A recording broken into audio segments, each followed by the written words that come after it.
My Life Now is a half-hour podcast show which regularly features reviews of new releases and all-time classics of both traditionally published and self-published books. Tune in for special guest interviews and, of course, helpful tips to not only write your next book, but also to help market it. My Life Now is most often referred to as a great way for authors to get quality exposure and avid readers to discover their next read. Without further delay, here's another stimulating episode of My Life Now. Welcome back to another episode of My Life Now. Once again, my name is Dallas here. We have two amazing guests joining us today, Howard Friedlander and his lovely wife, Elaine. Such a pleasure to have you both here today. How are you? I'm fine, thank you. Well, thank you. And you were just telling us, we're doing good. I'm doing good over here in Texas. Good. You were just telling us that you guys are in Alaska and it's so cold over there and you just need some heat. We've been. Yeah, well. Did I get it wrong? Where are we? Where are you located? Well, see, I do have, and I will explain, I do have a vivid imagination. So sitting here in Indio, California with, right now, weather, the heat wave is broken. It's only 76 degrees right now. But we've had this long period of 100 plus degrees. Yeah. It was a brutal summer. And I guess I did fantasize about being in Alaska. Yeah, I can imagine on some of those days, 120. Yes. I can imagine that. All right. Well, we're happy to have you guys here today. And Howard, you're going to talk about your book called The Ugly Pumpkin. And this is right on time of the Halloween season here. So I'm excited to talk about that. Before we do, I just want to give you the opportunity, and Elaine, you can chime in too if you'd like. Just tell us about yourself, Howard, who you are, what led you to write this book, where you're located, beyond just where you just said. So go ahead, Howard. Tell us about that. Okay. Well, let's start this way. The road to Ugly Pumpkin is an interesting journey, and it's taken quite a long time to get to that the writing of that story. I guess the way I'd like to start, I remember that there was a movie called Field of Dreams, and in that movie, I love that movie. Anyway, it's probably 30 years old, but in that movie, the Burt Lancaster character, who was a former ball player and he's now a doctor, he said something which made me sit up. I was already a successful writer at the time. I don't remember if I was making money because I always had ups and downs and periods where I didn't make money for long periods of time. But he said something, we never have knowledge of the significant moments of our lives as they happen. I'm probably paraphrasing. I don't have it word for word. But the idea that we don't know this important moment, what it's going to mean to us, how it changes us, how it turns us from one door to another door, from one path to another path, from one road to another road. It blew me away. And I realized that my whole life has been a succession of certain significant moments which have taken me on a course, and it was my life's path. And getting back to my background now, I probably should start with my childhood. My first success, actually, I became a writer at 9, so that's wow. important. Yes, but before that, as a young child, preschool, my parents worked money was always an object, always a problem.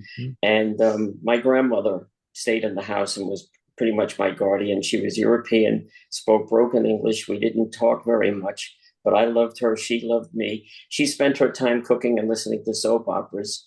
And I spent my time as a small child inside myself, inside my head.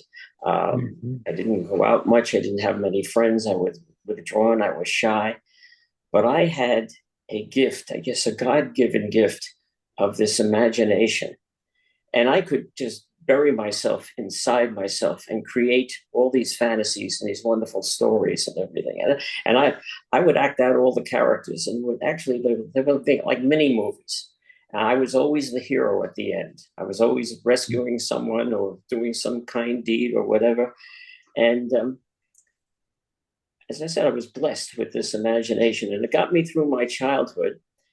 And I guess in the 4th grade, I was still very shy, very withdrawn, but I could communicate with the other students. And then I had some friends, and I'd play with them during recess, and we'd play ball and whatever. But something happened one day, about halfway through that term, where we would congregate in an assembly hall every morning before we went to our classrooms. And one day, the fifth grade teacher came over to the fourth grade teacher and whispered something. They had this conversation. I couldn't overhear it. And then my teacher looked at me and said, "Howard, please go with Mrs. Jager," I think her name was. And I was immediately 9 years old. I was young to begin with. The class I was in, that was very shy. As I said, I was frightened immediately. I didn't know what happened. Did I do something? What was going on? Well, I followed Mrs. Jager to her class. And when the assembly ended and we were told, now at that point, we were going to our classrooms. And I said to Mrs. Jager, "Do I stay with you or do I go back to my class now?" She said, "No, you stay with me. You're in the fifth grade now." Well, I was stunned. I was shocked. Well, make this long story short, it had been decided to skip me a grade. No one discussed it with my parents or me. Obviously, I was only 9 years old, but apparently my fourth grade teacher felt I wasn't being challenged enough or whatever, and I could handle more advanced material or whatever. So now here I am in the fifth grade. Well, let me tell you, it was emotionally, academically, I guess it was a wonderful thing. It said, well, look how great I am or whatever. Mm-hmm. But I was too young to internalize that. To me, it was a crushing, emotional hit right in my gut. Not only was I a shy, withdrawn kid, but here I was now with a classroom full of people who were 2 years older than I was. They're on the verge of puberty. And I'm a little guy. I'm 5'6" now. I was a small child. I didn't have my growth spurt. Well, I used to say I've never had my growth spurt. I'm still waiting for it, as a matter of fact. But Elaine liked that one. She liked that one. That's funny. Well, she's even shorter. So anyway, so that it created an emotional problem for me, and I really withdrew. The class, I don't know if they looked at me like I was the class pet or something, or they were babysitting me or whatever, but I communicated with no one. I just shut down. And I think the teacher was aware of this. But anyway, about a couple of weeks went by, and she gave a class assignment, and the assignment was write something, anything you want to write about. Write about an adventure you've had, a trip to the museum, a trip to the zoo, write about a family vacation, your new pet, anything. Well, the kids got busy, and I sat there and I'm thinking, well, I don't have a pet. I've never been to a zoo. I've never been to a museum. My parents don't go on vacation. They're always working. I mean, we're always home. What do I write about? Well, I withdrew into my imagination, I guess you could say. And I conjured up this story. And I think I'm going to write a story. And I created this character, Barney, this dog. He was a stray dog. And Barney was grungy, he was dirty, he was hungry, he was all skin and bones. Mm-hmm. And he would run around this town and begging for food and whatever. And they would throw stones and sticks at him. And they didn't like Barney. And Barney was just a pain. And they just didn't want to be bothered with him. Barney would sleep in a field at night in the cold, and he would shiver all night long. But then one night he woke up in the middle of the night. And he couldn't fathom what woke him up at first. And then he looked up and he saw smoke, and then he saw flames, and he realized the entire meadow was on fire, this field, and the fire was heading right for this town. And Barney raced into the town, and he jumped on doors and he jumped on windows, and he made such a racket, and he barked as loud as he could, and all the lights went on, and people came out and they were yelling at him. And they were so fed up with this dog. And then when they saw the fire, well, everyone got together. And of course, they got the fire department, they got buckets of water and whatever. And they put out the fire, and the whole town was saved. Well, Barney was no longer this stray outcast dog. Everyone Right. loved Barney now, and he had the home and the love that he always wanted. And the story resonated with the entire class. The teacher read it to the class, and I became somewhat of a celebrity. In fact, the story went around the school, and At suddenly 9 years everyone knows who I old. That's am. awesome. This shy kid who I didn't think anyone knew my name. Now everyone knows my name. But anyway, every week she would give another assignment, and every week I would write another dog story for a while. So that's what launched my career. And that was obviously one of the most significant moments of my life.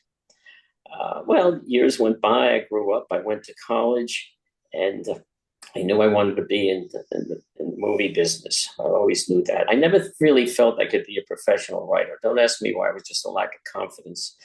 And I think, well, I can't write these dog stories my whole life. So I thought I would be in production, a director, producer, whatever. And in fact, I went to film school at NYU and came out of school. And I worked for CBS for a while, but they were pushing me into the management track, and I wanted to get into production, but it was very difficult. There were hardly any jobs open, and everyone wanted to get into production. So I was not happy, and I was bored, and they were paying me very little money. And because I was on the management track, I was working 90 hours a week and making, I remember, I think my first salary was $135 a week for 90 hours of work. Well, I had a friend who I had met along the way. His name was Ed Spielman. And he was as frustrated as I was. And we would talk about maybe we should do something. Ed wanted to write comedy. And I said, well, let's become comedy writers. So we just both quit our jobs. Well, I have to say there was something in me before I had the management job at CBS. I was a page. I remember working the Ed Sullivan Show, and I stand in the back and I'd watch comics perform on the Ed Sullivan Show. And I don't know how many people in your audience remember Ed Sullivan, but he was on for many, many years. And it was a variety show. And at one time, there was a comic on. He was a black comic named Nipsey Russell. And in his routine, he would get joke, laugh, and then he said something and there was no laugh. And then he went on and he got some more laughs. And I instantly thought of a joke that would fit right into that slot. And I went backstage after the show. It was the rehearsal, wasn't the show. They did a full dress rehearsal in front of an audience and the show later on that night. And he was standing back there and I said, Mr. Russell, I think I have a joke for you. And he said, what is it? I told it to him. And he said, you just made a sale, kid. And I guess I became really a professional writer at that moment. Well, I went on to, the joke worked, by the way, got a big laugh. So he said to me after the show, I'll buy anything you want to sell me. You just bring it to me and I'll buy it. And so I did have a little taste. I didn't make much. I made $50 here and $75 there. But anyway, getting back to Ed Spielman, we decided to quit our jobs and try our hand at becoming comedy writers. And we flopped. We gave it a few years. I made $500 my first year. We both moved in with our mothers. Both of our fathers were gone. And anyway, I made about $1,000 the second year and maybe $1,500 the third year. And we were at a crossroads. We had to decide, where do we go from here? Yeah. And now we're coming up on the next significant moment. We were walking down Broadway one day and discussing this, like, should we keep going or should we quit? Should we get jobs? What are we going to do? We can't keep going like this our whole lives, living with our mothers and whatever. And I have to preface this by saying, while we were writing comedy, Ed always had an interest in the Far East and the martial arts and Chinese and Japanese cultures. And he did extensive readings and research and whatever. And he actually believed at that point in his life, I don't think he does anymore, but at that point he believed in reincarnation, and he thought he was the reincarnation of a samurai warrior from the 18th century or whatever. He wrote a story, which was, I guess you could call it an outline for a movie, and it was called The Way of the Tiger, the Sign of the Dragon. And in that story, this samurai warrior, Musashi, who was a famous Japanese samurai, legendary. It was like the Lone Ranger of Japan, in effect. He traveled to China, in northern China, and he finds this place called the Shaolin Temple. And in the Shaolin Temple, they are training these monks in the martial arts of Kung Fu. And the art is basically for discipline. Now, you have to understand, I'm going back to the 60s. We're very young. And Kung Fu was literally unheard of in the Western world, certainly in America. I'm sure there were some Chinese people who knew pockets or something. Yeah. Yeah. But I mean, no, but if you walked out in the street and said Kung Fu, I mean, they knew karate, they knew jujitsu, but nobody knew Kung Fu. So anyway, it resonated with me hearing his story and everything. I thought it was a wonderful story, but he tried to sell it while we were trying to sell our comedy talents. And people literally laughed at him. They said, who's going to buy this in America? You know, a story about Japanese and Chinese. And it was worthless to people. Unlock the power of effective communication with Words for the Wise by Patricia Metzner. This essential guide offers a simple, direct method to build strong communication skills that translate from the classroom to the boardroom. With definitions, parts of speech, derivatives, and contextual sentences, it goes beyond memorization to reinforce and enhance your learning. Grab your copy of Words for the Wise on Amazon today.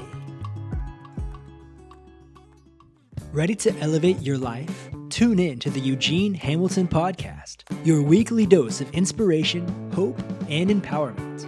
Discover transformative stories and strategies that will help you unlock your full potential and reach new heights. Don't miss out on the motivation you need to laugh, reflect, and grow. Subscribe now to the Eugene Hamilton Podcast and let's embark on this incredible journey together.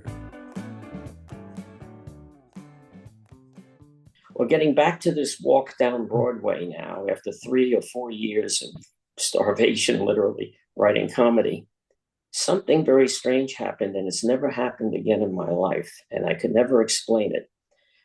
But we were talking about, again, what's our future, when suddenly I had this, I don't know what you call it. It was literally like an explosion in my head. I saw this bright light, and it was like, if you were looking at a cartoon, it's the light bulb over the character's head. And it just this like burst of energy. And out of nowhere came this idea. And I never understood it because we weren't even discussing his story about the Shaolin Temple. Mm-hmm. And I turned to him and I grabbed his arm and I said, Ed, I got this great idea. It's the monk. It's the monk from the Shaolin Temple. What if he's half American and half Chinese? What if his father was a merchant seaman and he marries his little Chinese girl and they die and the grandfather sends the kid to the temple and he becomes a monk? But the other monks, everyone shuns him. He's a half-breed. He's half Chinese. Mm-hmm. He's half American. He's biracial. They can't relate to him. And he leaves, he goes in search of his identity and he comes to the West. And we make it an Eastern Western. And Ed looked at me and his mouth dropped open. He said, let's go. And we hopped in the subway. We went to his mother's apartment. And we created literally the Kung Fu television series. It took us several years to sell it. It was a hard sell. But I think most people have heard of Kung Fu. It became a big television hit and it launched our careers. And that was obviously a very significant moment in my life. And anyway, we had some success. We had some success after that in our writings. But eventually we hit a dry spell. We kind of split up professionally. We became friends, with friends to this day. And by this time I had married and I have 3 kids now. I have 2 young boys and I have a daughter. Elaine, it was a package deal. I took Elaine and her daughter together and we made a family. And the 2 boys came along and I had to find a way to make a living. And next came the next significant moment, just out of the blue. Things were really getting desperate. We had bought a home with all the money I made from Kung Fu, which was not a lot, but it was a living. Mm-hmm. And a friend called me who happened to be the producer of the Captain Kangaroo show. And I don't know how many people remember Captain Kangaroo, but at that point, he had been on for 24 years. He ultimately was on for over 30. But anyway, he offered me a job. And, well, I hesitated at first. What do I know about writing children's television? I mean, I just wrote Kung Fu, it just didn't equate to me. But I was desperate, and I thought I would give it a try. And, well, it worked. My first show was a success. He asked me to write another one. I wrote another one, and then I wrote a third, and then he hired me full time. And I became the head writer for the Captain Kangaroo show for 7 years. I wrote over 100 scripts for them. And I found my niche. I really enjoyed writing for children, for young children. I felt I was helping mold their little minds in a sense. Yeah. I had my own children, and the captain, while we were an entertainment show, we weren't Sesame Street.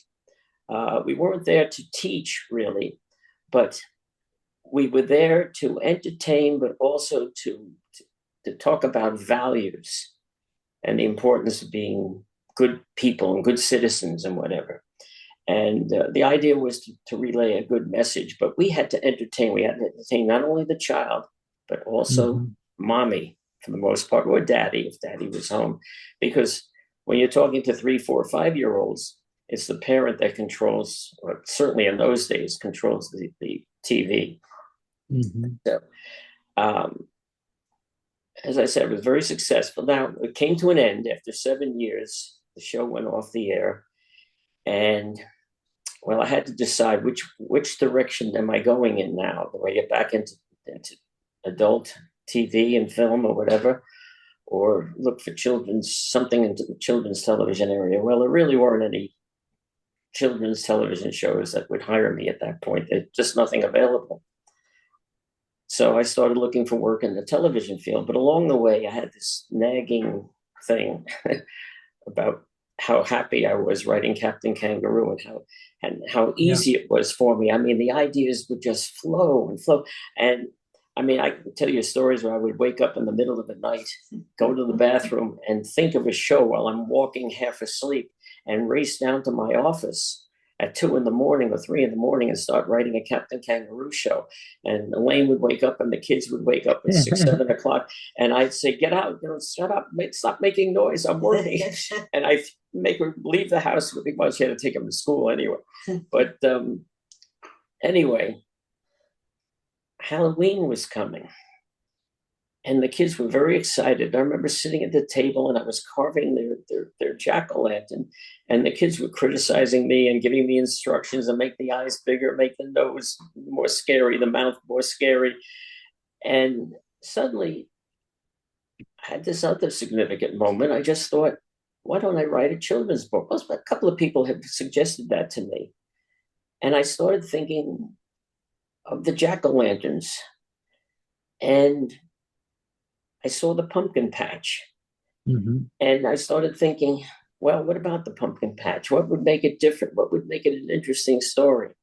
Well, what have I been doing my whole life? I've been writing about the outside character, the one who doesn't relate, the one who doesn't fit, who doesn't belong, the one who is withdrawn, who is shy, who is different and not accepted by the others. Well, how do you do that with a pumpkin? A pumpkin is a pumpkin. And then it occurred to me, well, what if it's an ugly pumpkin? What if it's so different and grotesque looking in pumpkin land that it could never be accepted as a jack-o'-lantern? And the ugly pumpkin formed in my head. My boy. And as a writer, I always, because I'm always writing me, actually, and I have to say, I became the ugly pumpkin. I was the ugly pumpkin.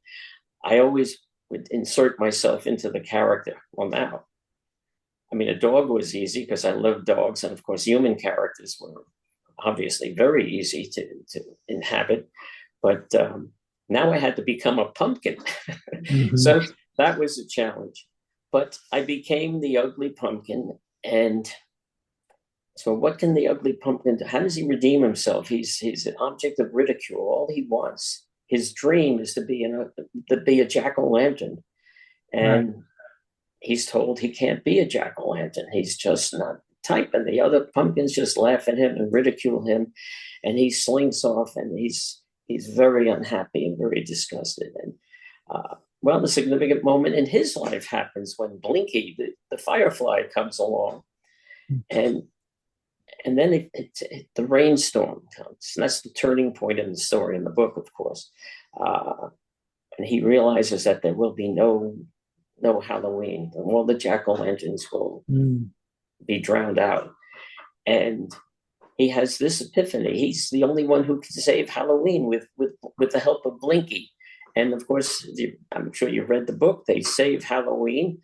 And anyway, he thought, well, now he will attain his dream. He will become a jack-o'-lantern. But no, he will never be a jack-o'-lantern. He will never fit in, never conform to that group. But he does fit. He fits as the head jack-o'-lantern. He finds his niche. He finds where he belongs. He finds a better dream, a bigger dream. And that was the message. And I've always felt that, we all belong. We all fit. We just have to find how we fit. We do not have to conform all the time to what we think is where we have to conform, where we belong. We don't always belong in this group, There's something else out there. And that's it. In fact, I had this worldview, I guess. I sometimes saw the world as one giant jigsaw puzzle. Mm-hmm. And we were all pieces in the jigsaw puzzle. We're millions, billions of pieces of this jigsaw puzzle. And many of these pieces, well, they just naturally, you can get them in and they fit. But then there's that whole bunch, if you've ever done one of these giant jigsaw puzzles, there's that whole bunch of pieces at the edge of the table. And you pick one up and you work and you can't make it fit. And then maybe after a while, you get that one to fit. But then you find one, you can't get it to fit, and you just drop that one and you pick up another one. Mm-hmm. Well, that's people. That's us. We're all different, and we have to find where we fit. I worked in the movie business, and, most people don't know this, but when you have a show, you have a support staff. The average little TV show, half hour or an hour, whatever it is, there are at least 100 people behind it making that show. There's the technicians, there's the stage hands, there's the lighting people, there's the set designer and set decorator and the hairdressers and the actors, and you go on and on. The people who drive the trucks that go from set to set, and they're all essential, and they're all pieces of the puzzle. And if it doesn't all fit together, it doesn't get done. Yeah. And I think that's the essential message of The Ugly Pumpkin. There's a place for all of us. I love that. Howard, you're not going to believe me, but the last 2 podcast episodes we had talked on a very similar topic in their own way, of that focus on identity. Who am I? What have I been created to be? After the second one did that, I was like, okay, this is funny. Now a third one, it's just like, okay, clearly our audience need to hear this. We live in a polarized world. I mean, this is something that's more important than ever. I mean, we just don't communicate, And I always felt that's the problem. When I was young, people could have different opinions of things, different political opinions or whatever, but we would discuss them. We didn't argue over them. We didn't become enemies, We've lost something, and we have to learn to communicate again. And I think that's and as I said, I all of my writing, I basically realized I've been writing the same character in almost everything I've done. Yeah, that's so good. Thank you, Howard, for sharing a little bit about that. And you made my job easy because you just told the story. I didn't have to ask you any questions. So thank you, Howard, for designing the book and The Ugly Pumpkin. Anything you want to add, Elaine? Because you're kind of the she had backbone no idea of all this, right? I had no idea. I have to say that in 1972, we had been dating for a bit. And in 72, when Kung Fu was sold, that was good for me. Mm-hmm. We got married. Yeah. And we started our family. And I always encouraged Howie. She's been very encouraging. to do what it is he wanted to do. He's a brilliant mind. And he was a wonderful dad as well. Mm-hmm. He was great. Don't say was. Still a good dad. He still is. Still is a good dad. That's funny. In fact, the kids are coming, so that's a good thing. Well, I have to tell you one quick story if we still have time. Yeah, go ahead. With my daughter, it all covers the same subject. We were married, and we were living in this apartment, in Queens, New York. And she came home from school one day, and she said she was very hungry. And of course, I was home a lot because I was a writer, and either I worked at home or I was unemployed at the time. I don't remember.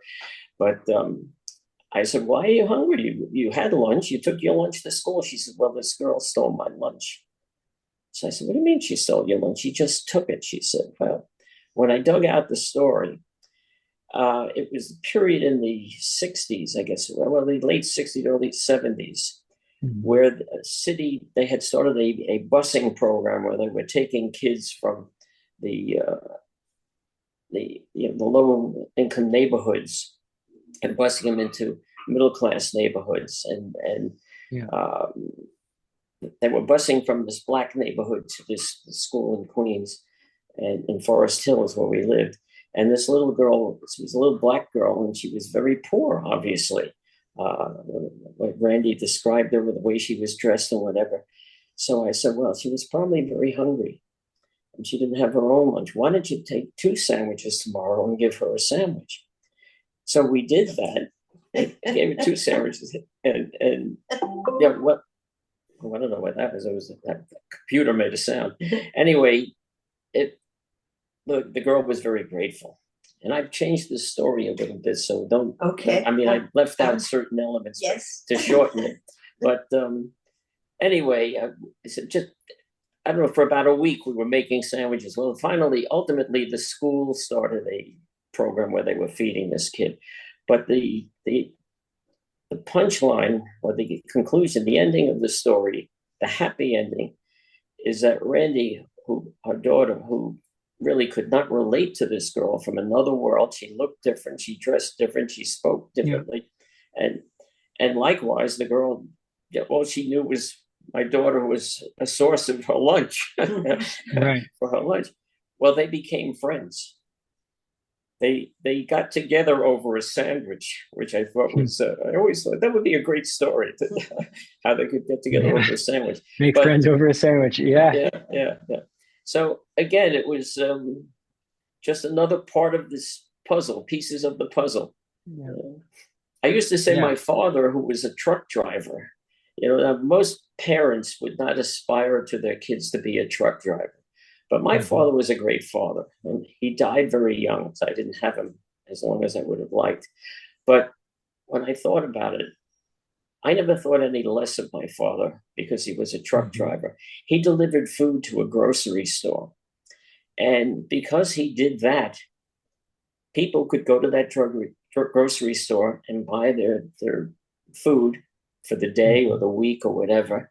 And without that whole system, well, they didn't have to hunt. They didn't have to fish like they did, hundreds of years ago, and go out in the cold and the snow and blizzards and try to fish in a frozen lake or whatever, and come home empty some nights and go hungry or whatever. I mean, my father was an essential piece of the puzzle, as we all are. It's just where we fit. So, wonderful. Well, thank you both for joining us today on My Life Now. I really appreciate it. Where can our audience find this book, Howard? Well, I believe it's available on Amazon, and I think there will be hard copies. I don't know if they're available yet. I think there'll be hard copies at Barnes and Noble.